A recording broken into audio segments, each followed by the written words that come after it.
क्या अनिल विज करेंगे बीजेपी से बगावत या बीजेपी आला कमान पहले ही कर देगा बाहर? जी हाँ, नमस्कार। नेक्स्ट 9 न्यूज़ पर आपका बहुत बहुत स्वागत है।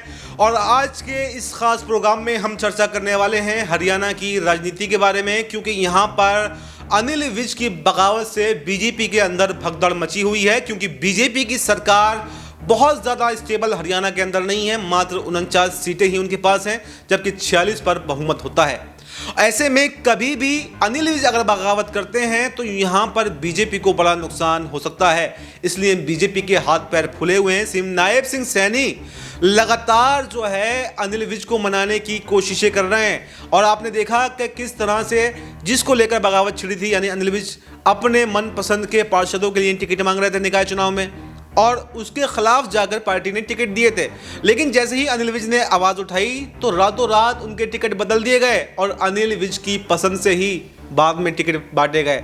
तो ऐसे में ये देखा जा रहा है कि बीजेपी का आला कमान अभी तो उनको मनाने की कोशिश कर रहा है, लेकिन सूत्रों के हवाले से खबर यह भी आई कि 2 मार्च को निकाय चुनाव संपन्न होने के बाद में यहां पर बीजेपी का आला कमान अनिल विज के खिलाफ एक्शन ले सकता है। क्योंकि बीजेपी का तो ये ट्रेंड ही है, जब तक आपकी ज़रूरत आप हमारे साथ, ज़रूरत आपकी ख़त्म आप बाहर।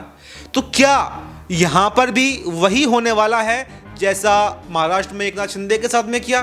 तो क्या अनिल विज को भी पार्टी से बाहर का रास्ता दिखाया जा सकता है, या फिर अनिल विज ही कुछ बड़ा खेल यहाँ पर करते हुए दिखाई देंगे? इन सब बातों पर हम चर्चा करेंगे। मनीष मेरे साथ मौजूद हैं। मनीष आपको बताएंगे कि अनिल विज का जो राजनीतिक करियर है वो क्या रहा है।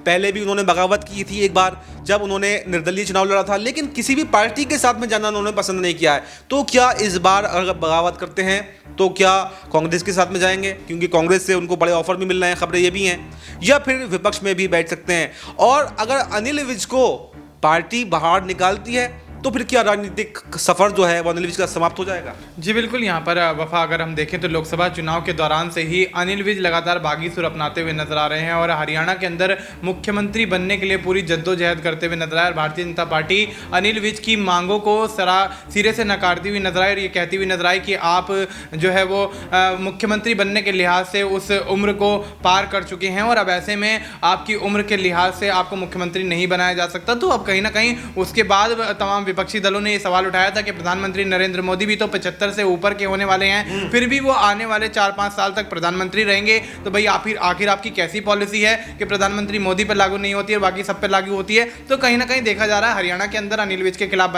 माहौल बनाने की कोशिश भारतीय जनता पार्टी के अंदर ही की जा रही है। और ऐसे में अनिल विज की बगावत लाजमी है, क्योंकि सीनियर लीडर हैं, 7 बार विधायक रहे हैं अंबाला कैंट से। तो ऐसे में 7 बार विधायक रहने के बाद यहाँ पर लगभग देखा जाए तो यहाँ पर मोटा अगर यहाँ पर आंकड़ा देखा जाए तो 35 साल से वो विधायक हैं। 35 साल का विधायक का जो उनका सफर रहा और तमाम बड़ी जिम्मेदारियां यहाँ पर हरियाणा के अंदर मंत्री के तौर पर संभालते हुए नजर आए और तमाम बड़े फैसले भी लेते हुए नजर आए। उनके फैसले कहीं ना कहीं चौंकाने वाले जरूर साबित होते थे। काफी बार उन्होंने ऐसे फैसले भी लिए जो कि भारतीय जनता पार्टी के खिलाफ जाते रहे, लेकिन आने वाले समय में कहीं ना कहीं भारतीय जनता पार्टी को उन फैसलों का फायदा मिलता हुआ नजर आया। और ऐसे में तमाम चीजों को लेकर अड़ने भिड़ने के मामले में अनिल विज हमेशा से आगे रहे हैं। सरकार के लिए पूरे जान न्यौछावर करके यहां पर राजनीति उन्होंने करी है। तो ऐसे में देखा जाता है कि क्या कहते हैं अनिल विज जो है वो कहीं ना कहीं हरियाणा की राजनीति में पूरा दमखम, पूरा वर्चस्व रखते हैं। और जिस तरह से यहां पर माहौल बिगाड़ने की दमखम तो खूब रखते हैं, लेकिन बात यह है कि अगर अनिल विज बगावत करते हैं तो सवाल एक ये बनता है कि कुछ बीजेपी समर्थक लोग हैं वो ये कहते हैं कि अनिल विज खाली अपनी सीट लेकर जा सकते हैं, लेकिन उनके समर्थन में कोई विधायक नहीं है। तो आपको क्या लगता है कि अगर अनिल विज जाएंगे किसी पार्टी में या विपक्ष में जाएंगे तो खाली खुद ही बगावत करेंगे, या कुछ विधायकों का एक कुनबा जो है वो लेकर के जा सकते हैं? जी बिल्कुल। यहाँ पर अनिल विज के साथ मेरे को लगता है कि जहाँ तक मैं समझता हूँ कि अनिल विज के साथ विधायक जाने के लिए तैयार हो जाएंगे, क्योंकि अनिल विज एक अनुभवी नेता, अनुभवी विधायक रहे हैं और लंबा कार्यकाल उनका रहा है। जैसे मैं पहले समझा रहा था कि अनिल विज लगभग 35 साल हो गए उनको विधायकी के पद पर रहते हुए। तो कहीं ना कहीं अनिल विज जो है वो बड़ी जिम्मेदारी, बड़े पद की यहाँ पर जिस तरह से यहाँ पर मांगे करते हुए नजर आ रहे हैं, वो मांगे पूरी होना कहीं ना कहीं मैं लाजमी मानता हूं, क्योंकि अनिल विज का जो सियासी कद है हरियाणा की राजनीति में वो नायब सिंह सैनी से ज़्यादा ही है। और ऐसे में यहाँ पर जिस तरह से अनिल विज की बगावत को देखकर कांग्रेस का महकमा पूरा यहाँ पर कहीं ना कहीं भारतीय जनता पार्टी के खिलाफ माहौल बनाता हुआ नजर आया, अनिल विज का समर्थन करता हुआ नजर आया। तो स्थिति साफ है कि अगर अनिल विज की बगावत से भारतीय जनता पार्टी के अंदर बड़ी फूट पड़ती है,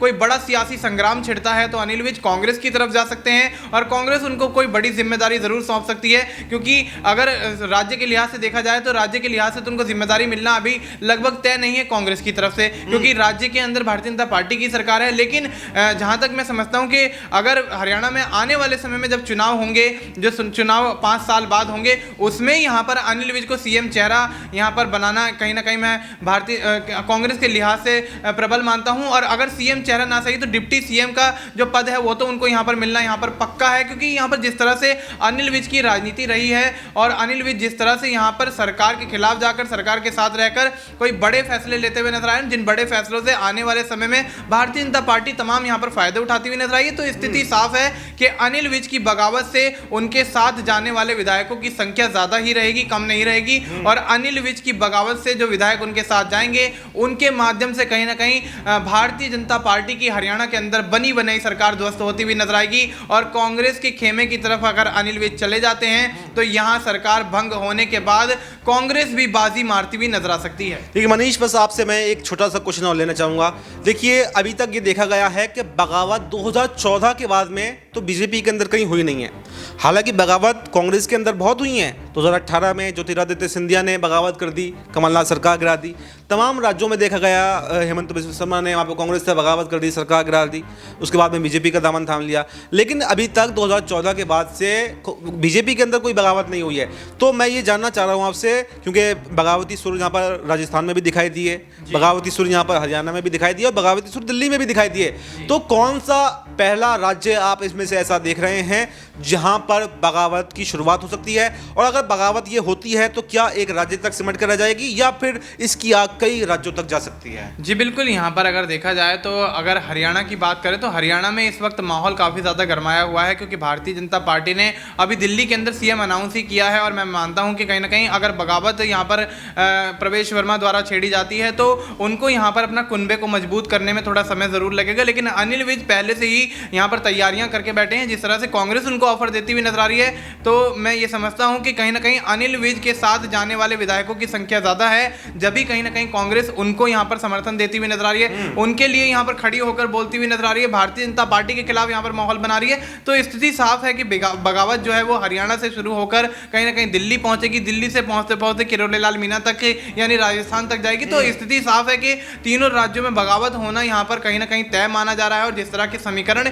यहाँ तीनों राज्यों के अंदर देखे जा रहे हैं, और दिल्ली के अंदर तो अभी चुनाव हुआ है, अभी से चुनाव होने के बाद जिस तरह से हमने आज देखा सीएम चेहरे की जब यहाँ पर घोषणा कल तो हो गई थी, लेकिन जब शपथ लेते यहाँ पर रेखा गुप्ता को दिखाया जाता है तो कहीं ना कहीं कपिल मिश्रा और तमाम जो यहाँ पर मंत्री बनने वाले विधायक हैं उनके यहाँ पर चेहरे दिखाए जाते हैं। उसमें प्रवेश वर्मा का भी नाम आता है। तो प्रवेश वर्मा के चेहरे पर जब यहाँ पर कैमरा जाता है, कैमरा घूमता है, तो कहीं ना कहीं उनके माथे की शिकन ये दर्शाती है कि रेखा गुप्ता के सीएम बनने से वो इतने ज्यादा खुश नहीं है या फिर पूरी तरह से नाराज हैं, वो दिखाना नहीं चाह रहे, क्योंकि यहाँ पर मीडिया के कैमरे हैं, इसमें कहीं ना कहीं वो स्थिति जाहिर नहीं करना चाहते। तो स्थिति साफ है कि हरियाणा के अंदर भी वही स्थिति यहाँ पर दिखाई दे रही है। अनिल विज को पार्टी के अंदर से ही लगातार दरकिनार करने की कोशिशें की जा रही हैं, जिसके चलते कहीं ना कहीं अनिल विज नायब सिंह सैनी के खिलाफ यहाँ पर बोलते हुए नजर आते हैं, यहाँ पर मोहनलाल बड़ोली के खिलाफ बोलते हुए नजर आते हैं, भारतीय जनता पार्टी के खिलाफ बोलते हुए नजर आते हैं। तो स्थिति साफ है कि अनिल विज की बगावत ये दर्शाती है कि उन्होंने अपना कुनबा मजबूत कर लिया है। बाकी भारतीय जनता पार्टी अपने आप देखे